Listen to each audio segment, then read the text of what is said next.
down our, brings up our ego, and it cuts down our contact with the Paramatma. There was a great magician, Houdini, we all heard. Houdini had a great art. Anywhere you lock him up, he will come out in 3 minutes. No matter how many locks you put him in, under, you put him under the water, anything you do, 3 minutes he's out.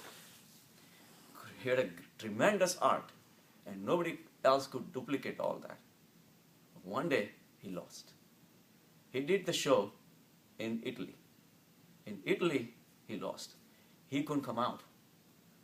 People kept watching. An hour passed by, 2 hours, 3 hours. Finally, he came out. He was tired, exhausted, sweating. People asked him, what happened? What took you so long? He says, there was no lock. There was no lock there. That was the thing. They tricked him. And I kept on looking for the lock. Now, he was trained to open the locks. If the lock was there, he would have opened it. He had a tremendous gift of that art that he had. But that's what we are. We are trying to solve the mystery of the world by applying our knowledge. We think our buddhi, so-called intelligence, is going to take us. If you chant 1,000,000 times Ram, I'm going to go home and I'm going to beat you. I'm going to do 5 million times. This and that and all that. They think that this way we're going to reach there. We're never going to reach there. And quantum physics has already shown that the more deeper you get into it, that the laws of physics don't apply. All the knowledge of so many scientists and millions of books have been written on all these theories, and everything goes to waste when it comes to quantum physics. Correct. We cannot even predict where this electron is going to be next. So all these laws have to be rewritten at the quantum physics level. The fact that you are there, it affects the results of the experiment. How can you carry out an experiment in a true scientific way if you cannot be there? So all these uncertainties are showing that even using the science, we're not going to be able to know God. So they asked Houdini, then how did you find out? So Houdini says that I kept trying and trying and trying. I got fed up. I got really panicked. I suffered for 2-3 hours, and then I finally just collapsed. And from my collapsing, I hit the door, and door opened. The door was never locked. The door opened by itself. So the door to Paramatma is always open. It's our so-called intelligence, the knowledge is coming in the way. And that's what we have to fix it. We have to start understanding that when you say, I don't know, then your knowledge of the self starts. That's what Lao Tse said. If someone says that I know, make sure he does not know the real thing. And Socrates said that when I used to know things, I did not know anything. And now there is nothing to know. Now that I know my inner self, I realize there is nothing to know. The knowledge takes you far places into material world. It makes you say things, make you pick up things, make you drop things, buy things, hold things. All these things is like a cloud hanging in that formless state, which is infinite. And that it's hidden all within that complex web of mind. Yes, it is complex, but only if you are in it. If you are out of it, where is the problem? There is nothing but tremendous, beautiful silence there. And you are that silence. You are that formless state. Only if you just have to experience. And to experience that, you have to lose your so-called knowledge. Knowledge is a weapon that we use to work in the material world, to gain things temporarily for our subsistence. But how much can you collect? And how much do you need? Even after you collect, when you go, you give up everything. So the whole exercise is fruitless. I can sit here and talk to you, how much I have, how much you have, this and that. Where does it take you? Nowhere. Talk about money, wealth, women, this and that, and alcohol, all these things. Ultimately, does not take you anywhere, because we really go, it's the total direction is wrong. So when you meditate so deeply, at some point you realize there is one fine thread which separates the outside world to the inside world. That's a starting point. Because at that level, you're still in duality. But you go beyond. You go beyond, and little by little, you get so deeper and deeper into that, and then it starts enveloping your whole mind. And then mind becomes just another cloud hanging in that limitless sky. So you become the sky. Everything else is immaterial. So that's what we need to do to go deeper into, the state of Paramatma and the state of bliss. So even Jesus said that only child, like innocent people, can enter the kingdom of heaven. So because he was visiting one of the market square, and somebody says, who is gonna be getting the entrance into the heaven? And so there was a child he picked up. He says, people like innocent like this child will be allowed to enter the heaven.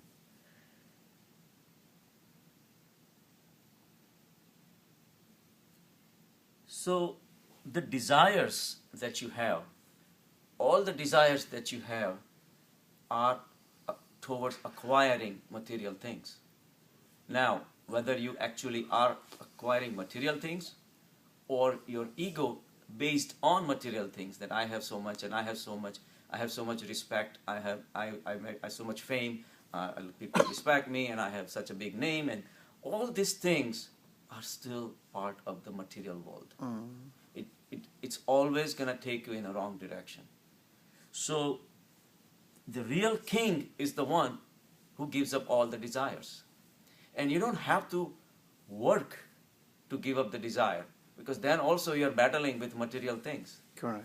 But only time when you transcend the mind, along with the mind, the dirt of desire gets washed away. The flood of divine light comes in, and it shows that the desires of the material world are so insignificant that you yourself, why am I dealing with all these things? Why am I wasting my time into trying to acquire this, want the fame, want the money, want the power, want this, want that? For what? Why am I arguing with you? For what? Trying to prove what? Nothing. That I'm right and you're wrong, but we still not left that material world. So king is the one where all the desires are gone. Otherwise you're still a beggar. Because if I'm looking for more fame, I'm a beggar. Yeah, correct. If I'm a king and looking for more kingdom, I am a beggar. Because I want more. Want more of what? If I'm wanting more of Paramatma, that's another story. But that's also a want. Exactly. So that is also wrong too. Yeah. But so this reaching to the state of bliss should not be converted into desire, because that's all we know. That's all you know. So the idea is that is the very subtle thing that people don't understand. That's what Rajneesh says. Whether you pada chaho ya Paramatma, dhan chaho ya dhyan chaho, chah is sansar. When your desire itself is a sansar. What do you do in sansar? You have X amount of things in your possession, and you want X times 2, you want more. So you're not happy with what you have, and you want something that you will get in the future. The whole process of trying to acquire something that you don't have is sansar. That you have to realize that. Now, if there is a very steady lake, right? The waters are very calm. If you throw a stone into that lake, what's going to happen? The ripples are going to start, right? Now, what difference does it make whether you throw a stone or a Kohinoor diamond? Same thing. What difference does it make? So whether you want money, $1 million, or you want a heaven, what difference does it make? Correct. Just the fact that you have a desire to achieve something itself is a disturbance. And it robs you of that nistarang mind, where the mind has no tarang, no waves forming at your mind level is the state which you want to reach. So even when you sit down in meditation, you should not have any goal. You should sit in a situation where you can just be by yourself and observe. So even that desire to reach God also will disappear. It should disappear. And because at that point, you're not going to acquire God. See, because you start in duality, so you think in dualities also. Prarthana is what? Prarthana is duality. Big. I am here, some imaginary God is somewhere else, and I am telling him to do something for me. So me and the God are two separate things. So again, I am doing, it's a sansar. Sensory. That's a business. I am trying to get something that I don't have. So Rajneesh is trying to explain, this is the most subtle things that you have to understand. That when you sit down to meditate, you should have no desires. Not even prarthana. You don't want anything in life. You should have just a sense of gratitude that thank you, Lord, for giving me what I have. Giving me the eyes to see the beautiful scenes. Giving me the legs so I can jog. Giving me the set of lungs so I can breathe. Everything. So when you just have gratitude, just for getting what you have, then little by little your ego starts dying. And at some point, you dissolve yourself. The duality becomes singularity. There is nothing else left. You are the God. You are the Paramatma. So at that state, even the desire to reach God also becomes oxymoron, so it you call. Because you are the God, then you have no desire. That's why I said last time, you want Ferrari, you have Honda, and you want to drive a Ferrari. You're making X amount of efforts, you make a plan, this is what I'm going to do, you're going to have Ferrari at some point in the future. And the satisfaction that you will get from the Ferrari, what if I say, remove all these things, and then final product of all that is satisfaction I can give you now. Yeah. Then why would you have to make any efforts? Ultimately, driving a Ferrari, owning a Ferrari, no matter which way you look at it, is only an experience that you feed into your mind, right? Correct. So if you can have that experience at a deep, deep-seated level, at the bliss level, then you have not even left your room and you have a satisfaction of Ferrari. It may sound esoteric, but once you go deeper into it, believe me, satisfaction comes. The bliss state comes. It does exist. But you just have to make little efforts to go further deep. By the way, to get an oil change in Ferrari costs $3,000. I just found out. $3,000? $3,000 for oil change. No. Yes, $3,000. For an Oil change. And you have to go to dealer. No. They come pick They it come up. to your They pick up on the flatbed truck, and they take it. They get an oil change. They bring it back on a flatbed, and they give it to you. So the bottom line is, and when you have Ferrari, believe me, you're not going to be happy because then you want Bentley or something else. something more. something more all the time. So, Because Ferrari is only for rich people.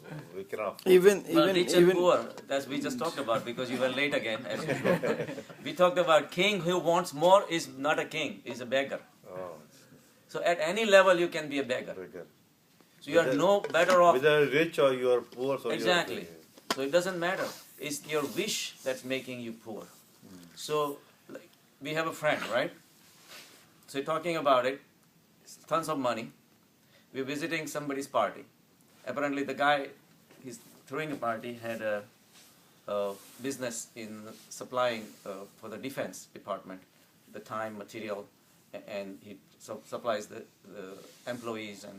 And then he recently got like $2 million contract, so he was very happy. It's a big firm, so he was throwing a party. So we were all invited, right? The guy is standing next to me. He has